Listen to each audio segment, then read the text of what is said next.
모든 걱정 잊어버려 새로운 날이 오니까 사랑으로 가득 찬 마음 서로를 생각하며 살아 함께하는 이 순간.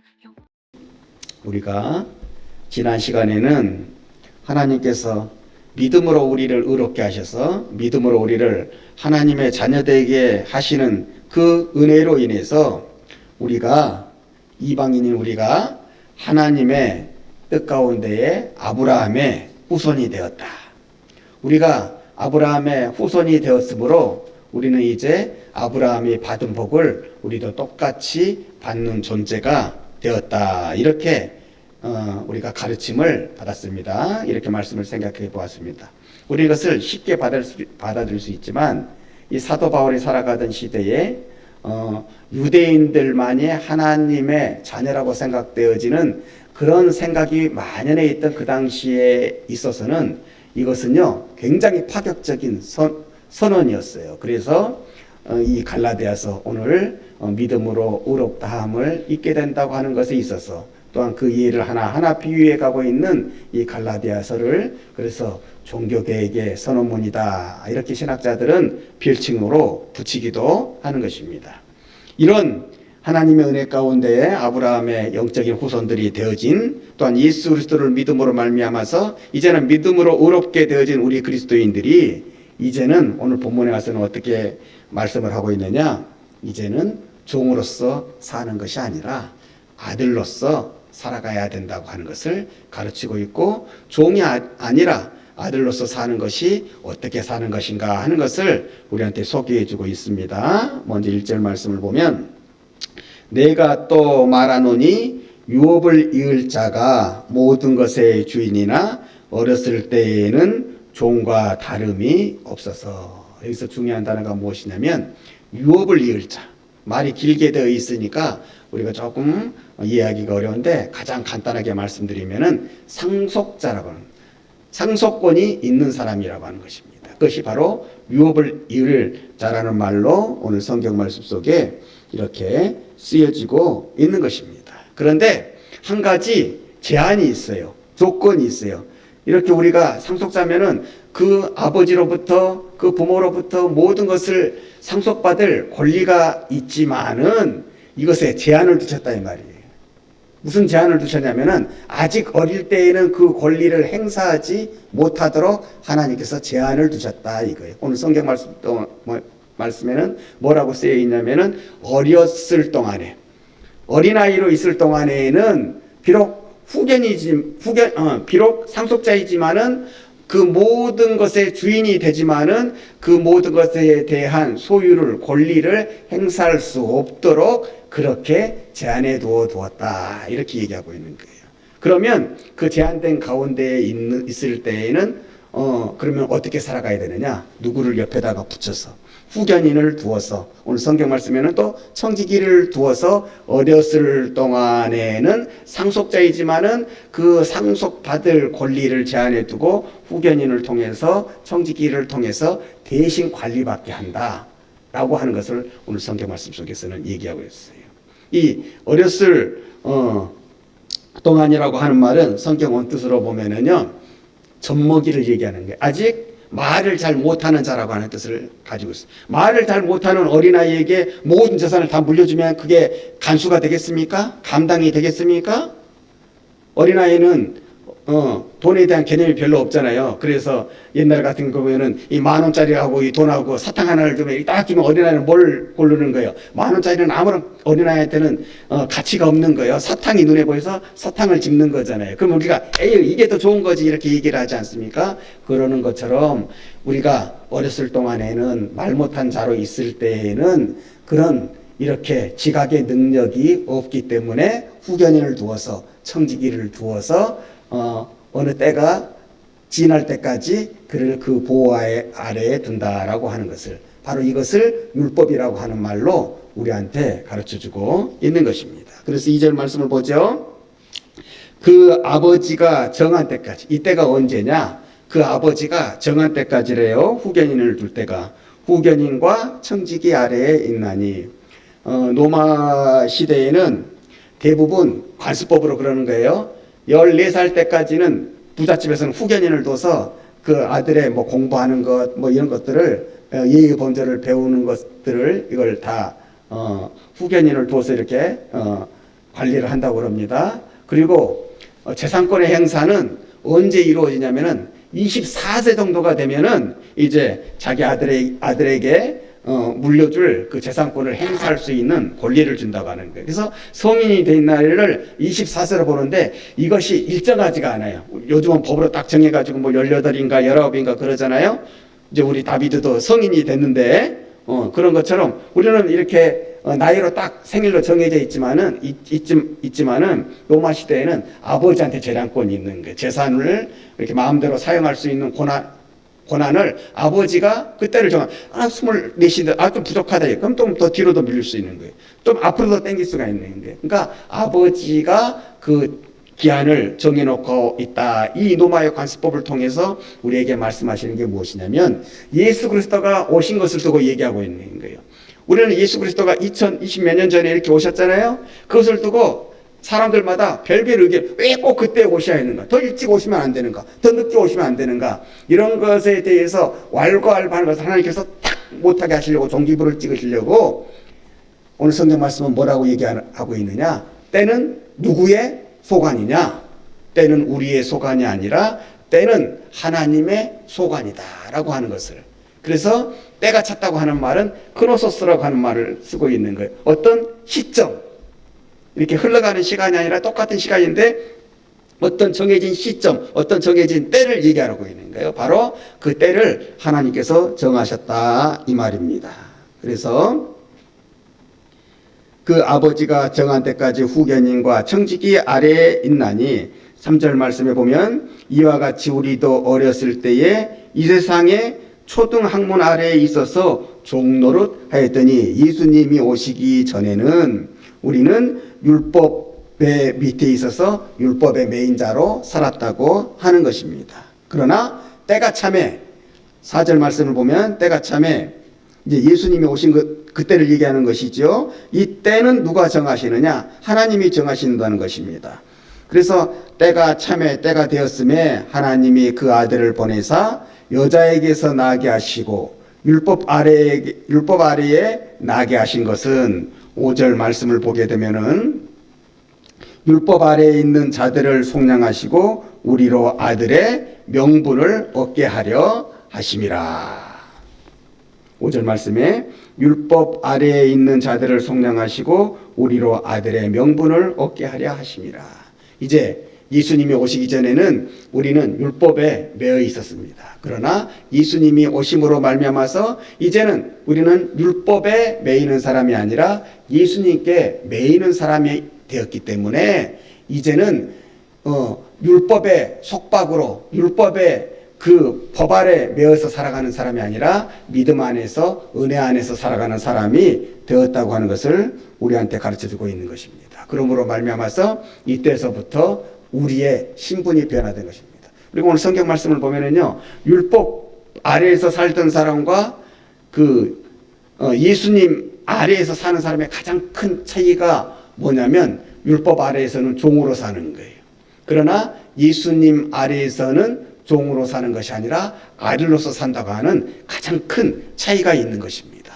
그러므로 율법 아래에서는 종처럼 살았다고 한다면 이제는 믿음으로 의롭게 되어졌으니 예수 그리스도를 통해서 너희가 이제는 구원을 받는 자가 되었으니 이제는 종처럼 살지 말고 아들처럼 살아라 이렇게 얘기하고 있네요. 그런데 당시에 그 갈라디아 교회에 있던 사람들은 여전히 자유자로 살아야 됨에도 불구하고 아들로 살아야 됨에도 불구하고 여전히 율법 아래에 살려고 했고 율법 아래에서 종으로 살려고 했기 때문에 이제는 거기에서 벗어나서 이제는 종으로 살 것이 아니라 예수 그리스도를 통해서 변화된 너희의 신분 아들로서 살아가라 라고 하는 것을 오늘 성경 말씀이 우리한테 가르쳐주고 있는 것입니다. 그래서 5절 말씀에 보면 중요한 단어가 두 개가 나오는데 하나가 속량이라고 하는 단어죠.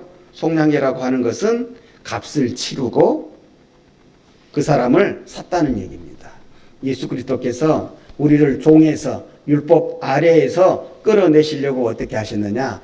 당신께서 십자가에 달리시는 그 피 흘리심을 통해서 그 값을 치름으로 말미암아서 우리가 속량받아서 이제는 우리가 율법으로 구원을 받는 것이 아니라 예수님을 믿는 믿음으로 구원을 받았다고 하는 것을 이렇게 나타내고 있고, 그 다음에 나오는 단어가 그렇게 하신 이유가 뭐라고 되어 있죠? 명분을 얻게 하려 하심이라 이렇게 되어 있죠. 무슨 명분이요? 아들로서의 명분을 얻게 하려 하심이라. 그래서 명분이라고 하는 그 단어가 뜻하고 있는 성경의 원 뜻이 뭐냐면 양자 된다고 하는 뜻이. 우리가 하나님의 자녀가 될 때 막 그냥 된다고 할 수가 없잖아요.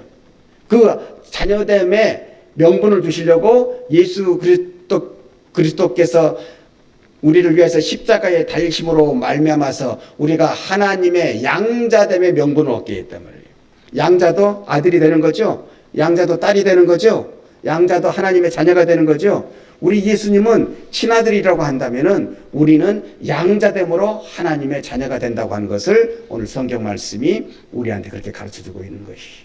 그래서 그 값을 치렀는데 그 값이 바로 십자가의 사건이다. 십자가의 피 흘리심이다.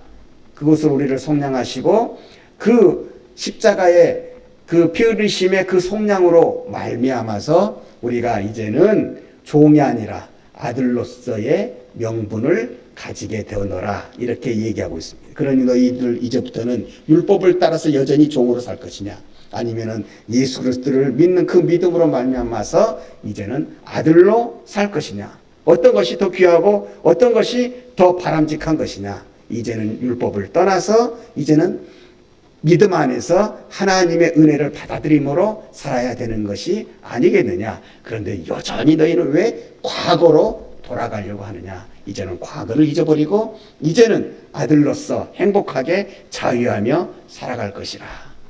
바로 그것을 얘기하고 있는 것입니다.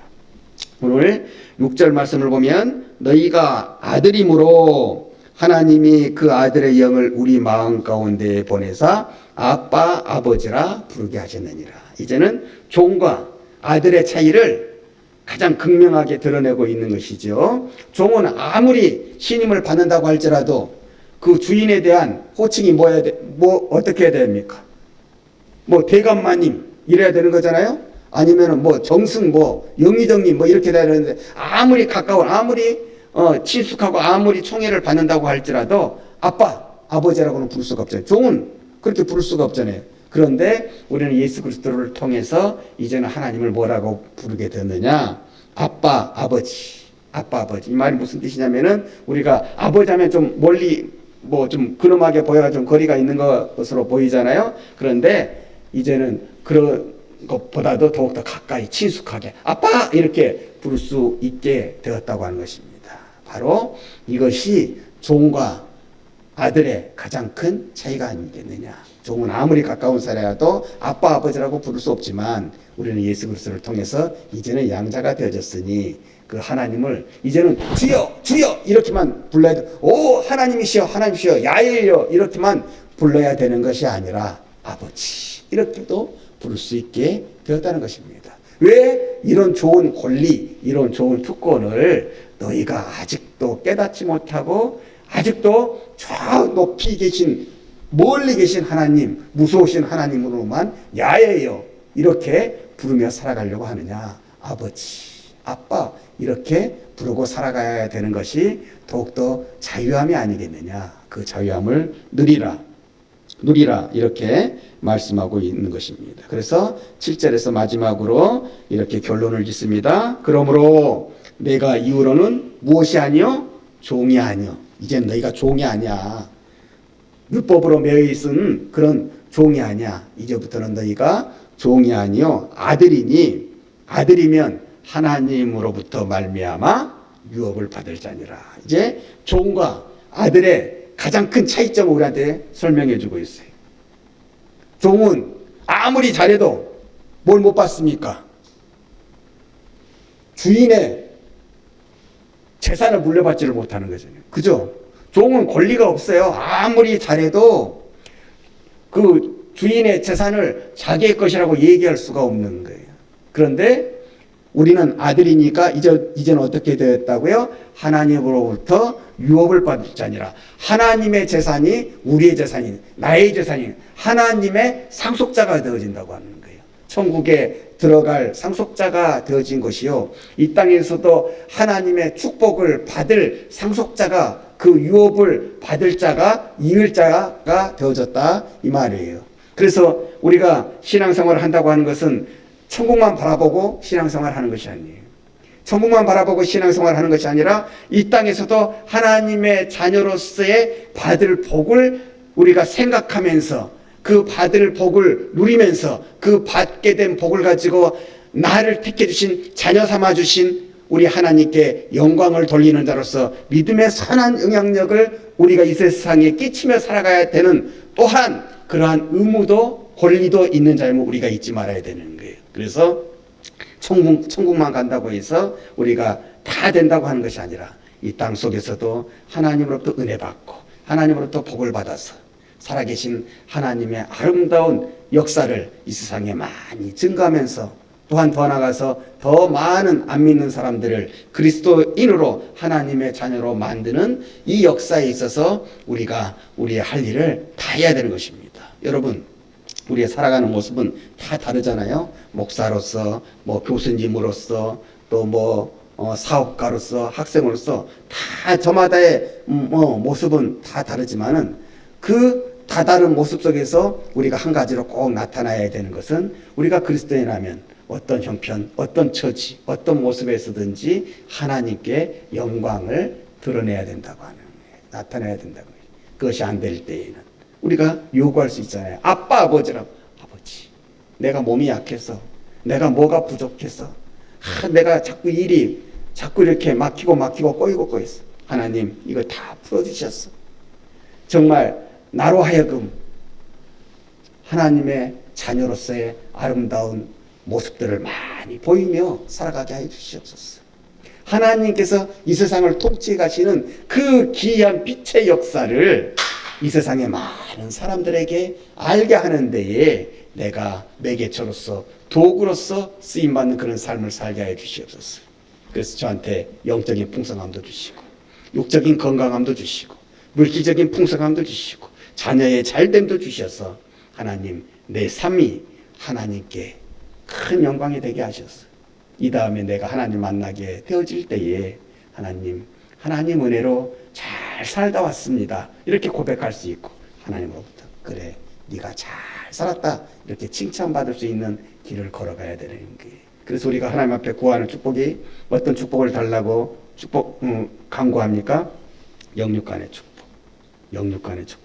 영적인 축복뿐만 아니라 육적인 축복도 다 받아서 이 세상의 삶을 통해서 하나님을 더욱더 아름답게 하시는, 살아계신 하나님의 아름다운 역사들을 세상 사람들이 여러분들을 보면서 느끼게 되는 그런 축복의 역사를, 그런 가문의 역사를 만들어 가시기를 주님의 이름으로 간절히 축원합니다.